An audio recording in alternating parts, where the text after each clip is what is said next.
Hi మామ. జీవి Prakash Kumar, Anaswara Rajan main లీడ్లో నటించిన lucky the super star cinema direct ఓటీటీలో అయితే రిలీజ్ అయిపోయింది. ఈ సినిమా నాకు ఎలాగనిపించింది అంటే పెద్దగా ఎక్కలేదు భయ్య. ఈ సినిమా ముందుగా కథ పాయింట్ విషయానికి వస్తే మాత్రం ఒక చిన్న కుక్క పిల్ల తన తల్లి దగ్గర నుంచి వేరైపోయి ఒక పాప దగ్గరికి అయితే వెళ్తుంది. ఆ పాప ఈ చిన్న కుక్క పిల్ల ఇద్దరు ఫ్రెండ్స్ అవుతారు.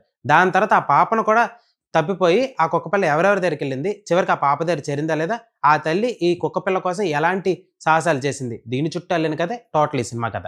అయితే ఇందులో పాజిటివ్స్ విషయానికి వస్తే మాత్రం చిన్న చిన్న కామెడీ సీక్వెన్సెస్ పర్లేదు అనిపిస్తే, అండ్ సినిమా లెంత్ కూడా చాలా తక్కువ ఉండడం ఈ సినిమాకి one of the biggest plus point. ఇంకా నెగిటివ్స్ విషయానికి వస్తే మాత్రం ఈ సినిమా ఎక్కువగా డ్రామా మీద ఎక్కువ ఫోకస్ చేశారు. ఆ డ్రామా ఎక్కడో కూడా పర్ఫెక్ట్గా పే ఆఫ్ అయితే ఇవ్వలేదు. అండ్ అలాగే చాలా ల్యాక్ సీన్స్ లాగా అయితే అనిపించింది. సినిమా లెంత్ ఎంత తక్కువైనా కూడా చాలా బోరింగ్గా అయితే సినిమా వెళ్ళింది. అండ్ దానికి తగ్గట్టు బ్యాక్గ్రౌండ్ మ్యూజిక్ కూడా పర్ఫెక్ట్ సెటప్ అయితే అవ్వలేదు. అండ్ సినిమాలో ఇంకో బిగ్గెస్ట్ మైనస్ సీజీ కూడా పర్ఫెక్ట్గా బ్లెండ్ అయితే అవ్వలేదు. ఓవరాల్గా యానిమల్ లవర్స్, డాగ్ లవర్స్ కానీ ఎవరన్నా చిన్నపిల్లలు కానీ ఈ సినిమా ఒకసారి చూడొచ్చు, మీకు నచ్చచ్చు.